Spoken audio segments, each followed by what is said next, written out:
देखिए, लीडरशिप का मतलब आमतौर पर लोग समझते हैं कि राजनीति की बात कर रहे हैं, पॉलिटिक्स की बात कर रहे हैं, वही लीडर होते हैं। नेता, हम जैसे ही नेता बोलते हैं तो नज़र आता है कि पॉलिटिक्स है, लेकिन नेता और पॉलिटिक्स एक विशाल क्षेत्र है ना। इसमें कोई दो राय नहीं कि नेता और पॉलिटिक्स एक दूसरे से मिले जुले हैं, लेकिन वो एक व्यापक अर्थ में है। लेकिन एक व्यक्ति के अंदर भी लीडरशिप होती है। लीडरशिप बेसिकली है क्या? तो लीडरशिप जो है एक दृष्टि है, ऐसी दृष्टि जो जीवन को बेहतर कैसे बनाए। जिसके पास ये दृष्टि है वो लीडर है। और जीवन को बेहतर बनाने के लिए ज़रूरी होता है कि खाली आप जो है सिर्फ आप जो है अपने लिए नहीं सोचते हैं, आप अपने आसपास भी सोचते हैं। ये भी सोचते हैं कि आपके आसपास जो पौधे हैं वो हरे भरे हैं या नहीं हैं। पौधे अगर सूख रहे हैं तो क्यों सूख रहे हैं, इस पर भी ध्यान देते हैं। जब आप उसको लीडरशिप करते हैं, लीडरशिप के मतलब चैतन्य होना है, यानी कि चेतनाशील है। आप समझ रहे हैं कि समाज, आपके आसपास की दुनिया कैसी है और वो बेहतर हो, क्योंकि जब सब कुछ बेहतर होगा तभी आप बेहतर होंगे। इसलिए कि आप हर चीज़ से जुड़े हुए हैं। समझिए, आपके आसपास धुआं उगलने वाली चिमनियाँ हैं तो आसपास का माहौल जो है उसमें आबो हवा में जो है वो पॉल्यूशन मिला होगा, तो आपका जीवन डिस्टर्ब होगा उससे। तो लीडरशिप जो है वो आपको बताती है कि आप बेहतर कैसे बने और आसपास को बेहतर कैसे रखें, कि जब तक आसपास बेहतर नहीं होगा आप अकेले बेहतर नहीं हो सकते। देखिए, सिनेमा एक ऐसा फील्ड है जिसको मैं मानता हूँ पर्सनली, क्योंकि मैं सिनेमा से जुड़ा हुआ हूँ लंबे समय से, और मैं पहले जर्नलिज्म में जुड़ा रहा। आप समझ लीजिए कि मैं 85 से जर्नलिज्म में, तो 85 से आज 2020 है तो 35 साल होते हैं। और 1990 से मैं सिनेमा से जुड़ा हुआ हूँ, 91 से, है ना। तो मैं ये देखता हूँ कि सिनेमा जो है, मैं इस फील्ड में आया भी इसलिए था कि सिनेमा एक्सप्रेस करने का सबसे बड़ा मीडियम है।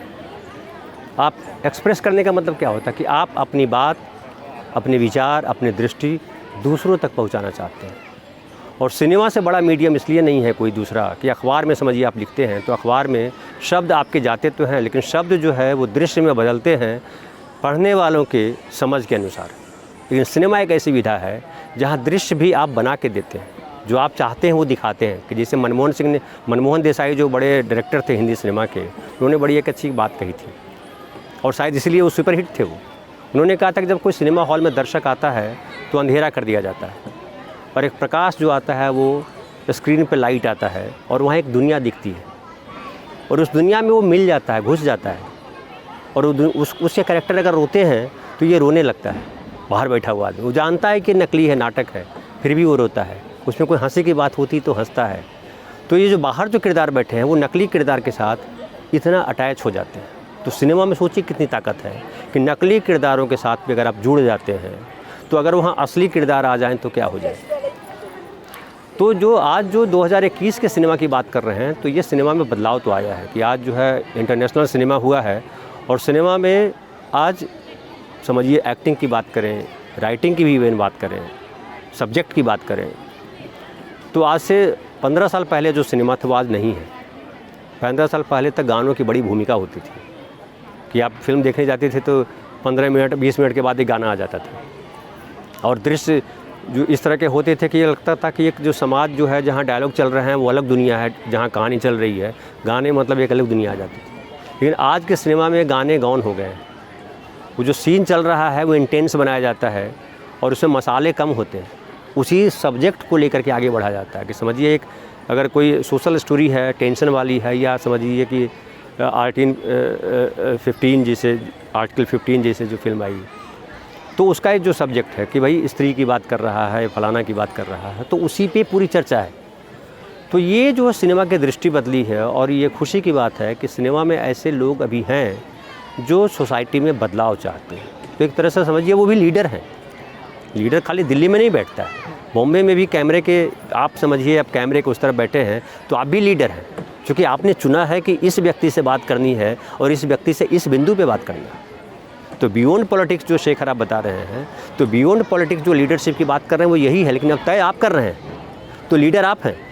आप हमसे कह रहे हैं कि भैया इस पे बात करनी है, तो हमारे अंदर जो लीडरशिप है या हम लीडर होने के नाते जो देख रहे हैं, लीडर मतलब होता है जो लीड करता है लोगों को। लीड करने का मतलब ये नहीं कि झंडा पताका लेकर के लीड करें। गांधी जो है कहीं झंडा पताका लेके नहीं चले, लेकिन दुनिया में आज की तारीख में गांधी को मरे हुए 70 साल हो गए, लेकिन 70 साल के बाद भी कोई सा दूसरा लीडर आया नहीं है दुनिया में। और लोग तो कहते हैं कि गांधी जो है बढ़िया भाषण नहीं देते थे। गांधी की कहानी क्या है कि गांधी जब बैरिस्ट्री पास कर गए और बॉम्बे हाई कोर्ट आए वो केस लड़ने के लिए, तो 6 महीना केस नहीं लड़ पाए, उनको कोई केस ही नहीं मिला। और नहीं मिला क्या, वो बेसिकली बात करने से डरते थे, बोल नहीं पाते थे, उनको लगता था कि मैं कैसे बोलूँगा।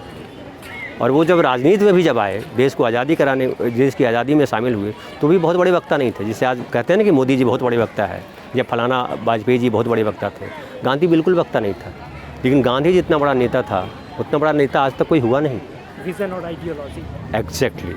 तो जो विज़न है और जो विज़न में जो दिख रहा है, आपको जो आदर्श दिख रहा है और जो दिख रहा है वहाँ तक पहुँचना क्या रास्ता है, कैसे पहुँचेंगे वहाँ।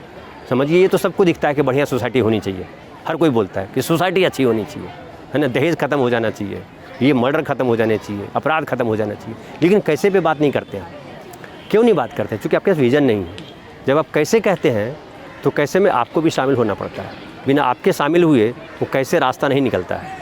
तो हम क्या करते हैं, हम दूसरे को तो ज्ञान दे देते हैं कि ऐसे समाज होना चाहिए, ऐसे करना चाहिए, ऐसे करना चाहिए, लेकिन उसमें हम शामिल नहीं होते, हम वो रास्ता नहीं बता पाते। गांधी ने रास्ता बताया कि चंपारण में जो है वो गए पहली बार, तो नील की खेती जो कर रहे थे किसान, उनको रास्ता बताया कि ऐसे लड़ना है। जब वो साउथ अफ्रीका गए यहाँ से और उन्होंने देखा कि ये कानून कुछ कह रहा है, ब्रिटिश कानून, और उनके अफसर कुछ बिहेव कर रहे हैं, तो उन्होंने दिखाया, आईना दिखाया। तो लीडर का काम बेसिकली है कि आपको ये बताना कि ये गलत है और ये सही कैसे होगा, ये भी बताना उसकी भूमिका है। तो सिनेमा में भी जो जिस तरह की बात हो रही है कि सिनेमा में, हालांकि ये दुर्भाग्य की बात है कि भारतीय सिनेमा इतना बड़ा सिनेमा है, इतना बड़ा, लेकिन सिनेमा जो है कमर्शियल हो गया है। वो कमर्स पहले सोचता है। कमर्स सोचने में कोई बुराई नहीं है, लेकिन समझिए कि मेडिसिन कोई बनाता है तो मेडिसिन में भी तो कमर्स है, लेकिन मेडिसिन से दवा पेशेंट ठीक होता है, पेशेंट नहीं ठीक होगा तो फिर मेडिसिन काम नहीं करेगा।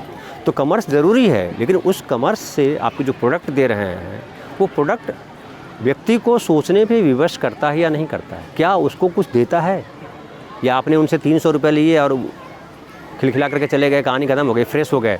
तो फ्रेश करने वाला मीडियम सिनेमा नहीं है। सिनेमा बहुत गंभीर मीडियम है, और सिनेमा से मैं कहता हूँ कि आप समाज को, देश को, दुनिया को बदल सकते हैं। इतनी ताकत इसके अंदर है सिनेमा में। क्योंकि सिनेमा जो रचने वाले लोग होते हैं उसमें एक तो राइटर होता है जो विज़न देता है, जो सब कहानी बनाता है, ढेर सारे किरदार होते हैं जो आपके सोसाइटी के होते हैं, जो आपको दिखते हैं पर्दे पे एक साथ, अच्छे बुरे सब किरदार होते हैं। तो जब आप देख रहे हैं तो आपको अक्स दिखता है कि कोई अच्छा क्यों है, कोई बुरा क्यों है।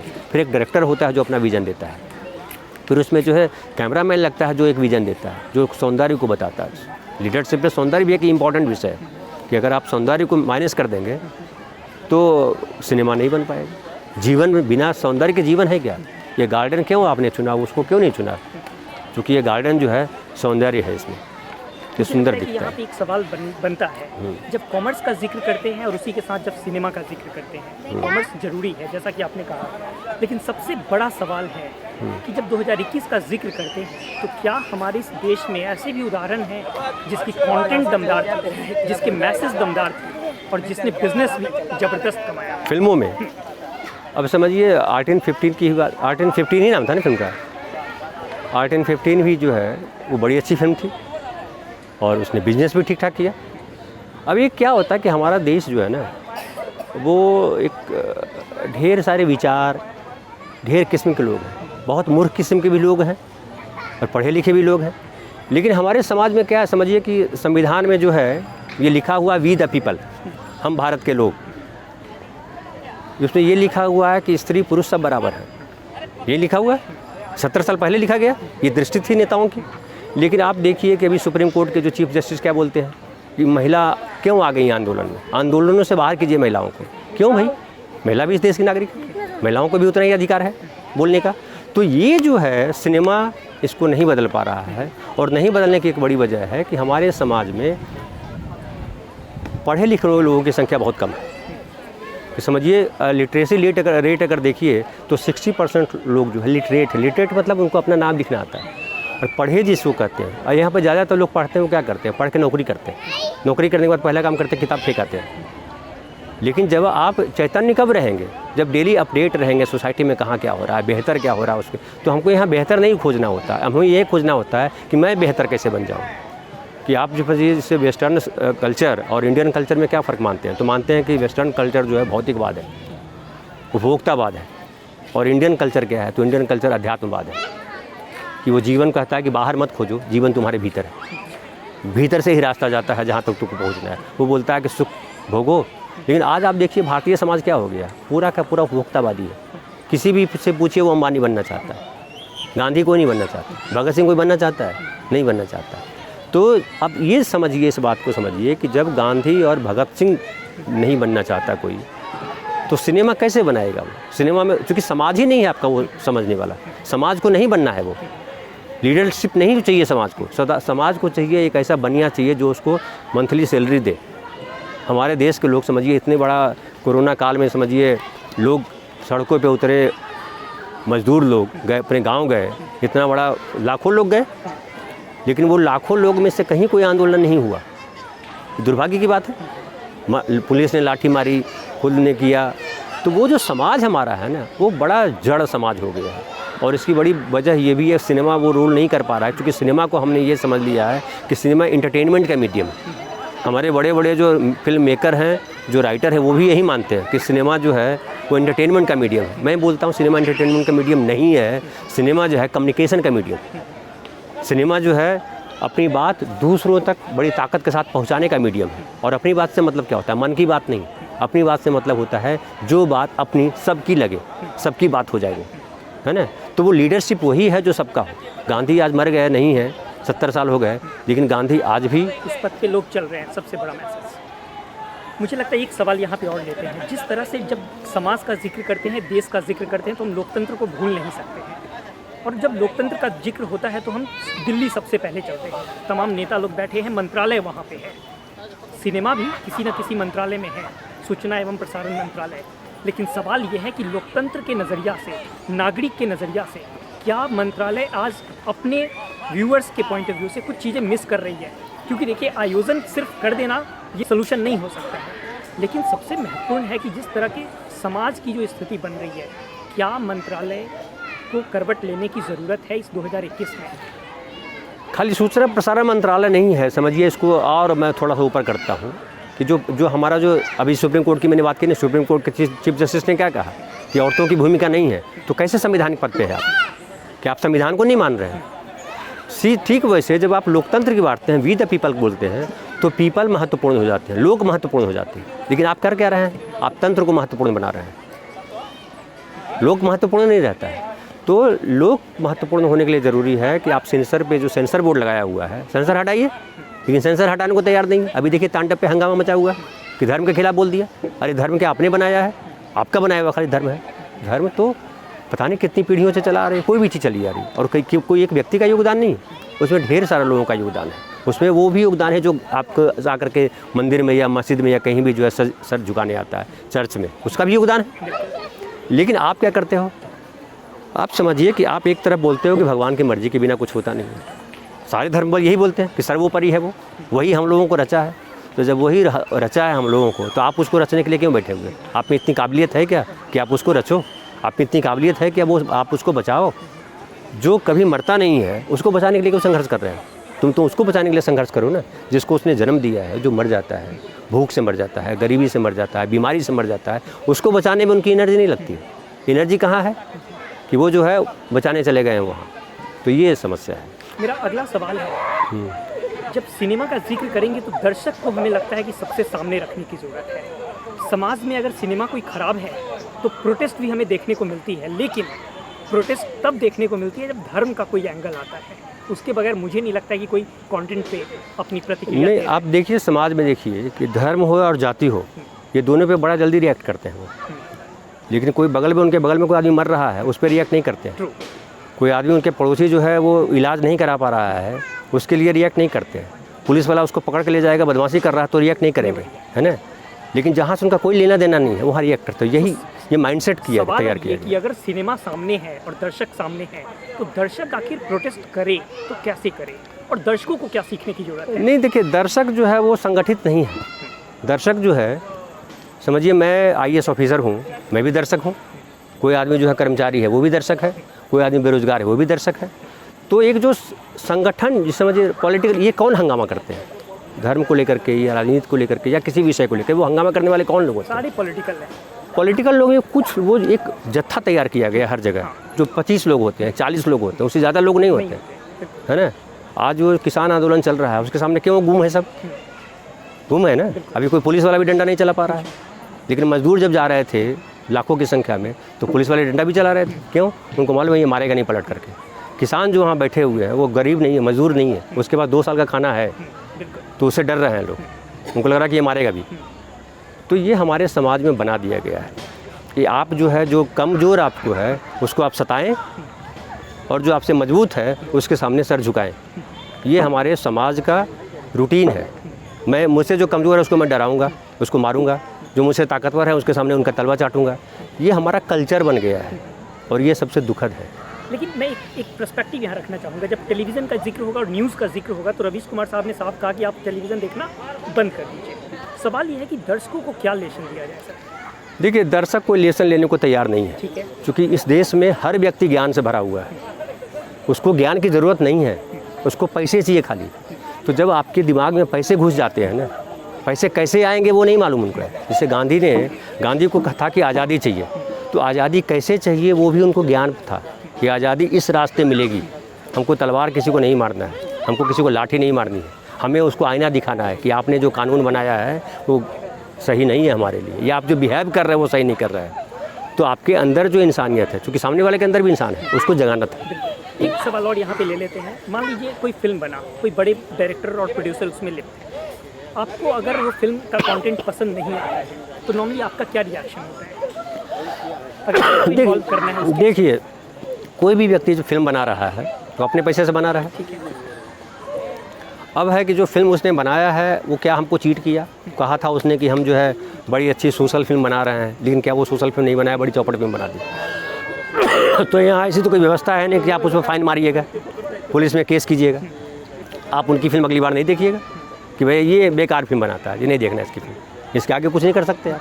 लेकिन क्या होता है, कोई भी फिल्म बनाते हैं जब आप, तो कम से कम 8% दर्शक है, 8% दर्शक है वो हर चीज़ देखता है, समझ गए ना। वो कितनी भी घटिया फिल्म बनाइएगा 8% दर्शक देखेंगे, वो लिखा हुआ है, तय है, वो फिक्स है। जैसे एक बार मैं पुरानी बात बताऊं, बासु चटर्जी एक पुराने डायरेक्टर थे, उनसे मैंने एक बार पूछा कि आप जब फिल्म बनाते हैं तो आप क्या देखते हैं?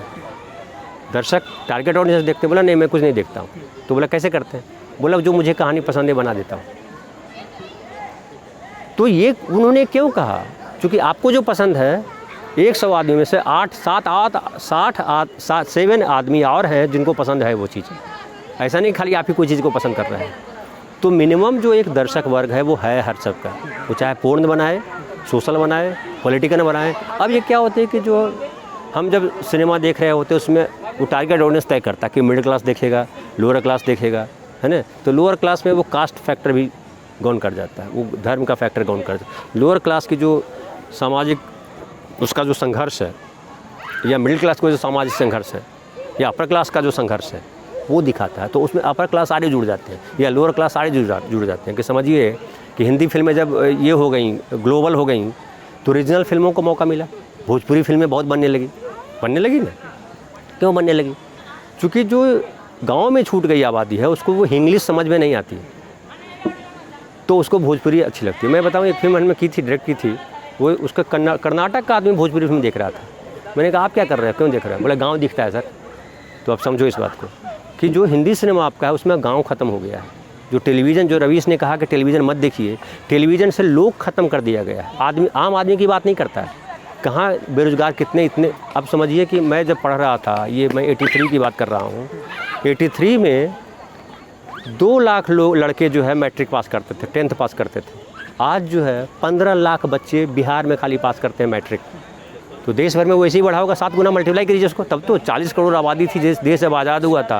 आज 160 करोड़ आबादी, 40 करोड़ आबादी हो गई। कितना गुना बढ़ गया? तो ये जो आबादी बढ़ रही है, ये जो चीज़ें बढ़ रही हैं, वो क्यों बढ़ रही हैं और वो कैसे बढ़ रही हैं? तो उसके पीछे वजह ये हो गया है कि आपके अंदर बेहतर नहीं है। आप क्या कर रहे हो कि मैं कैसे अमीर बन जाऊँ, मैं कैसे सारे सुख भोग लूँ। अब देखिए, अभी चारकोप में ही देखिए, चलने के लिए रास्ता नहीं बचा। उसने तो बड़ा बढ़िया घर बनाया था जिसने प्लान किया था कि हवा भी आएगी, पानी भी बढ़िया मिलेगा, सड़क गली सही होगी।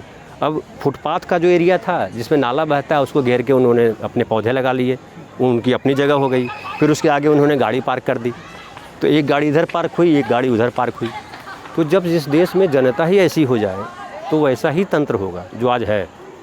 सिनेमा भी वैसा ही मिलेगा, सिनेमा भी वैसे ही बन रहा है। आप वर्ल्ड क्लास सिनेमा आप नहीं देख पाते हैं। आप क्या देखते हैं कि सारे जो है नकली वहाँ से कॉपी होकर के आते हैं। हिंदुस्तान की आबादी 60% जो है गांव में रहती है, और हिंदी सिनेमा कितनी फिल्में हैं जिनमें गांव होता है, ज़रा बताइए। टेलीविज़न सीरियल इतना हिट है, कौन सा सीरियल है जो गांव का है? ज़रा एक आध सीरियल का नाम लीजिए। सारे कैरेक्टर्स जो है 2 करोड़ 4 करोड़ 5 करोड़ कमाने की बात करते हैं। तो देख कौन रहा है? जो 20,000 मुश्किल से कमाता है। अब ये समझिए, तो ये जो सपना और कुंठा बेचने का जो माध्यम बन गया है सिनेमा या ये मीडियम, वो क्यों बन गया? क्योंकि लीडरशिप नहीं है। उसको पैसा कमाना है, उसको समाज को डेवलप नहीं करना है, समाज को अच्छी दिशा में ले जाना नहीं है उसका मकसद है कितनी भी गंदी चीज़ें दिखाओ और पैसा कमा लो। हमें इतना बनाया है, इतना पैसा लगाया, हमको इतना आना चाहिए। तो जब आपका व्यापारी वर्ग यानी बनिया लीड करने लगे आपके सोसाइटी को, तो आप लिख लीजिए कि सोसाइटी आपका ख़त्म होने वाला है, क्रॉस लगने वाला है। इसका कुछ नहीं हो सकता। तो आज देख लीजिए क्या हो रहा है, हर चीज़ बेच रहे हैं आप। बनिया लीड कर रहा है ना, आपके दिमाग में बनिया घुस गया है कि नहीं मुझे इतना पैसा कमाना है, तो मुझे घर लेना है, मुझे फलाना लेना है, मुझे ठिकाना लेना है, मुझे अंबानी बन जाना है। तो आपको सुखी कैसे बनना है इस पे विचार आपका नहीं है। आपका विचार है मुझे अंबानी कैसे बन जाना है। तो अंबानी बनने के रास्ते में तो आप ज़रूर कुछ न कुछ लोगों को त्रास देंगे। बिना लूटे तो नहीं बन सकते ना। आपको लूटना पड़ेगा, आपको धत्कर्म करने पड़ेंगे, सरकार को धोखा करना पड़ेगा, पड़ोसी को धोखा करना पड़ेगा, उसको घूस देंगे। इसलिए क्या करते हैं कि जहाँ व्यापारी वर्ग हावी होता है वहाँ रिश्वतखोरी बढ़ जाती है, क्योंकि वो काम हर से कम पैसे देके कराता है वो। मुझे लगता है कि आपसे इंटरव्यू करना बड़ा इंटरेस्टिंग मोमेंट रहा। कितने भी सवाल पूछ लो, कुछ ना कुछ सवाल जो है छूट ही जाएंगे। सर, जब सिनेमा या फिल्म को लेकर जब आप बैठे होते हैं, अपने टेबल पे होते हैं, वर्क स्टेशन पे होते हैं, क्या ख्याल चलता है? जिस सवाल को मैंने नहीं लिया और कोई अगर मन में विचार हो आखिरी में। देखिए, ख्याल तो यही चलता है कि जो हमारा समाज है वो हमारा सिनेमा नहीं है। कहते हैं ना कि सिनेमा जो है वो समाज का दर्पण है, लेकिन दुर्भाग्य की बात है कि भारत में भारतीय सिनेमा समाज का दर्पण नहीं है। अगर समाज का दर्पण होता तो 60% आबादी जो गांव में रहती है आज भी वो होता वहाँ पर्दे पे वो नहीं है। पर्दे पे हमारी समस्याएं नहीं हैं। पर्दे पे आप जो है, अभी आपने कहा कि धर्म को लेकर के बवाला मचा हुआ टांडव में, तो वो सवाल हमारे समाज में नहीं है। लेकिन ऐसा क्रिएट किया गया तंत्र के द्वारा जहाँ आम आदमी को डाइवर्ट कर दिया जाता है। आप अब अभी देखिए क्या हुआ, 1985 के बाद क्या हुआ कि सारे सरकारी स्कूल लगभग ख़त्म कर दिए गए। वहाँ पढ़ाई नहीं होती है, सबको प्राइवेट स्कूल में पढ़ना है। मैंने जो पढ़ाई की है फ्री में मैंने पढ़ाई की है, ग्रेजुएशन तक, एक पैसा नहीं लगा। आज हमको अपने बेटे को पढ़ाने के लिए 3,000 रुपये महीना देना पड़ता है। तो जो 3,000 महीना दे के पढ़ रहा है वो क्या फ्री में इलाज करेगा डॉक्टर बन करके? नहीं करेगा ना। जो फ्री में पढ़ा था वो फ्री में कर सकता था। तो आज आपका हेल्थ पूरा प्राइवेट सेक्टर में डाल दिया, एजुकेशन पूरा प्राइवेट में सेक्टर में डाल दिया। और दुर्भाग्य की बात है कि हम बड़ा प्रसन्न हो रहे हैं कि अच्छा है निजीकरण हो गया, लेकिन ये समझिए कि इसका 10 साल के बाद रिपरकशन कितना ख़राब होगा। रिपरकशन कि कीड़े मकोड़े जैसे मर जाते हैं ना बिना इलाज के, अनपढ़ रह जाते हैं, वही होगा इस देश में। और इस देश को पूरी की पूरी जो है बर्बाद करने की साजिश की जा रही है। उसमें सब शामिल है, सारी पार्टियों के लोग शामिल है, कोई एक पार्टी शामिल नहीं है। कोई ज़्यादा है, कोई कम है। और दुर्भाग्य की है बात ये है कि हम उसी को नेता मानते हैं जो हमको बर्बाद करने में लगा हुआ है। हम उसको नहीं मानते हैं जो कुछ अच्छी रास्ते, मतलब फालतू बकवास कर रहे हैं, इनकी कौन सुनता है। जैसे रवीश बोल रहा है तो रवीश सोसाइटी को बेहतर दिशा में ले जाने की बात करता है। उस जो है सुधीर नहीं वो बोलता है, वो अर्नब गोस्वामी नहीं बोल रहा। अर्नब गोस्वामी बर्बाद कर रहा है देश को, लेकिन आपको अर्नब में कि वो एक पार्टी विशेष की बात करता है। आपको लगता है कि ये पार्टी विशेष जो है हमारे राष्ट्र को महान बना देगा। डायलॉग से महान नहीं बनता है, ये दुख की बात है। Thank you very much sir, इतना कीमती समय निकालने के लिए बियॉन्ड द थर्ड आई आपको ट्रूली थैंक्स करना चाहेगा। बिकॉज जिस सब्जेक्ट पे बात कर रहे हैं इस पर कितना भी बात कर ले कमी है, लेकिन कोशिश करेंगे कि जब नेक्स्ट टाइम जुड़े तो ज़रूर इन मसलों पे फिर से एक बार चर्चा करें। बहुत अच्छा लगा आप इन मसलों पे बात कर रहे हैं, ये बहुत अच्छी बात है। Thank you. Every Indian needs many larger perspectives for bold democratic country. That's why independent journalist Siken Shekhar has become committed observer of government, observer for citizens, and observer by principles. Join Leadership Beyond Politics with Siken Shekhar. Presented by Beyond the Third Eye.